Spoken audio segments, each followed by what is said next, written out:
Hello दोस्तों, PhD का एक नया नोटिफिकेशन स्टार्ट हो गया है जो कि एनआईटी नागालैंड से है। दोस्तों इन्होंने सिर्फ पार्ट टाइम और सेल्फ स्पॉन्सर्ड प्रोग्राम के लिए ही आवेदन मांगा है, तो ये रेगुलर के लिए नहीं है। ये या तो कोई सेल्फ स्पॉन्सर्ड हो और या कोई पार्ट टाइम के लिए आवेदन कर रहा हो तो वही इसके अंदर आवेदन करे।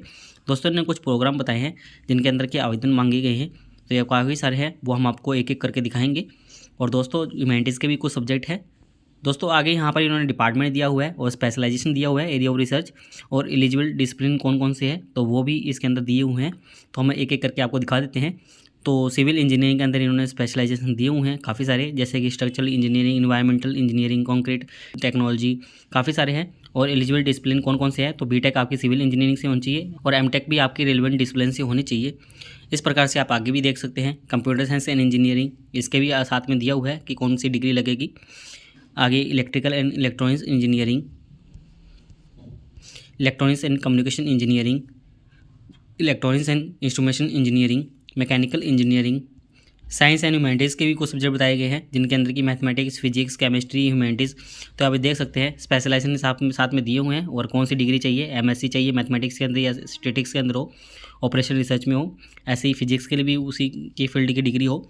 और यहाँ पर इंटरडिसिप्लिनरी रिसर्च टॉपिक भी बताए गए हैं जो कि आप ले सकते हैं इंटरडिसिप्लिनरी सब्जेक्ट के अंदर रूप में। आगे एलिजिबिलिटी क्राइटेरिया बताया हुआ है पीएचडी प्रोग्राम इंजीनियरिंग वालों के लिए। तो आपके पास में मास्टर डिग्री इंजीनियरिंग के अंदर होनी चाहिए या टेक्नोलॉजी के अंदर, बैचलर डिग्री होनी चाहिए इंजीनियरिंग टेक्नोलॉजी के अंदर, मिनिमम फर्स्ट क्लास होनी चाहिए, 6.5 CGPA होनी चाहिए 10 पॉइंट स्केल के हिसाब से, यानी कि 60% मिनिमम मार्क्स होने चाहिए। और SC ST की बात करें तो उनको 55% ही मार्क्स चाहिए होंगे। या आपके पास में MS बाय रिसर्च हो इंजीनियरिंग के अंदर, 5 ईयर की इंटीग्रेटेड मास्टर डिग्री हो आपके पास में किसी CFTI वगैरह से, तो वो भी फर्स्ट क्लास के अंदर होनी चाहिए। और ये 55 SC ST वालों के लिए चाहिए होगी। सभी के लिए लगभग सेम ही है, सभी MBBS की डिग्री है तो आपके पास में तो उसके लिए भी सेम बताया गया है।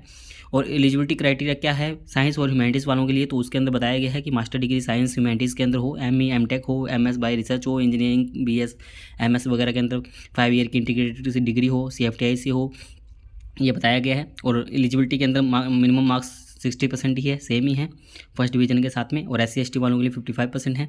ऐसे ही इंटीग्रेटेड PhD प्रोग्राम के लिए बताया गया है कि बैचलर डिग्री इंजीनियरिंग टेक्नोलॉजी के अंदर हो, इसके रेलेवेंट डिसिप्लिन के अंदर जो भी आप जिस भी सब्जेक्ट के अंदर आवेदन कर रहे हो, जैसे कि civil engineering, electrical and electronics engineering, electronics and instrumentation engineering, किसी के अंदर भी आवेदन कर रहे हो तो यहाँ पर CGPA 8.5 मांगी गई है, यानी कि 80% मिनिमम मार्क्स होने चाहिए वैलिड गेट स्कोर के साथ में, यदि आप ग्रेजुएशन डिग्री के साथ में आवेदन कर रहे हैं तो लिखा हुआ है।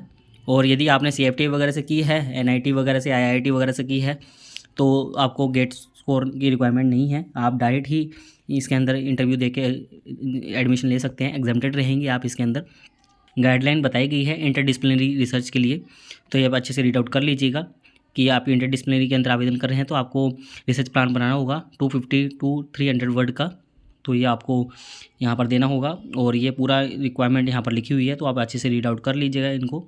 और अदर गाइडलाइन भी यहाँ पर दी हुई है कि कोई सेल्फ स्पॉन्सर्ड के अंदर आवेदन कर रहा है तो उनके लिए भी दिया हुआ है कि क्या स्पेशलाइजेशन वगैरह है सेल्फ स्पॉन्सर्ड के अंदर, क्या क्या रिक्वायरमेंट है, तो ये भी है। और प्रेफरेंस उनको ही दी जाएगी जिनके पास में गेट नेट का स्कोर होगा, तो इस बात का ध्यान रखिएगा। और एप्लीकेशन फ़ीस की बात करें तो 500 रुपये एप्लीकेशन फ़ीस रहने वाली है। और SC ST PH कंटेंट के लिए कोई भी फीस नहीं है, उनको एग्जेम्प्टेड है। तो दोस्तों एक बात और, यहाँ पर आपको ये अकाउंट नंबर वगैरह दिया हुआ है, आपको इस पर ऑनलाइन ही पेमेंट करनी है, यहाँ पर इनको NEFT ट्रांसफ़र कर देना है। और दोस्तों यहाँ पर इन्होंने ये एड्रेस बताया है क्योंकि ये एप्लीकेशन फॉर्म आपको ऑनलाइन आवेदन नहीं करना है, आपको ऑफलाइन ही फिलअप करना पड़ेगा। तो इस एड्रेस पर आपको इंडिया पोस्ट द्वारा भेजना है आपको। और ये 23 नवंबर इसकी लास्ट डेट है, 23 नवंबर तक इनके पास में पहुंच जाना चाहिए, तो ये लिखा हुआ है यहाँ पर। और आप इनके रूल्स रेगुलेशन पढ़ना चाहते हैं तो यहाँ पर लिंक दी हुई है, इस पर जाके आप रूल्स रेगुलेशन भी रीड आउट कर सकते हैं इनके।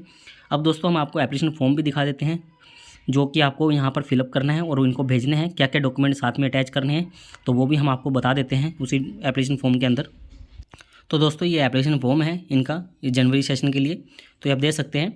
दोस्तों इन्होंने यहाँ पर PhD प्रोग्राम के लिए बताया है कि आप PhD प्रोग्राम के लिए जाना चाहते हैं, इंटीग्रेटेड PhD प्रोग्राम के लिए जाना चाहते हैं जो भी, तो आप PhD प्रोग्राम सेलेक्ट कर लीजिएगा और अपने यहाँ पर फोटो अटैच कर दीजिएगा।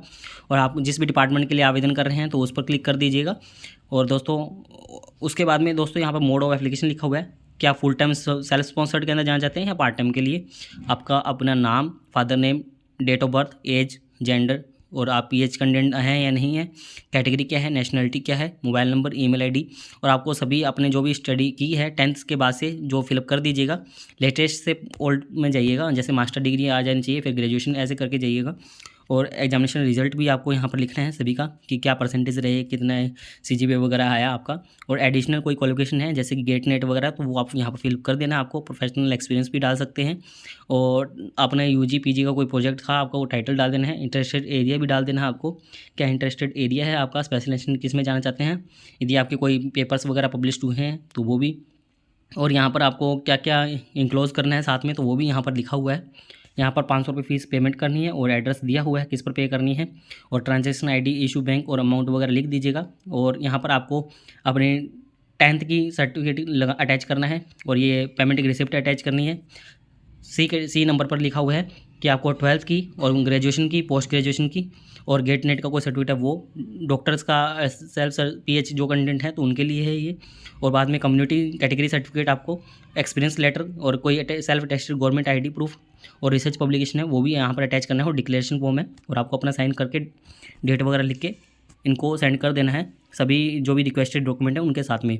दोस्तों ये सेल्फ अटेस्टेड करके ही भेजना है आपको। उम्मीद करते हैं आपको हमारे द्वारा दी गई जानकारी अच्छी लगी होगी।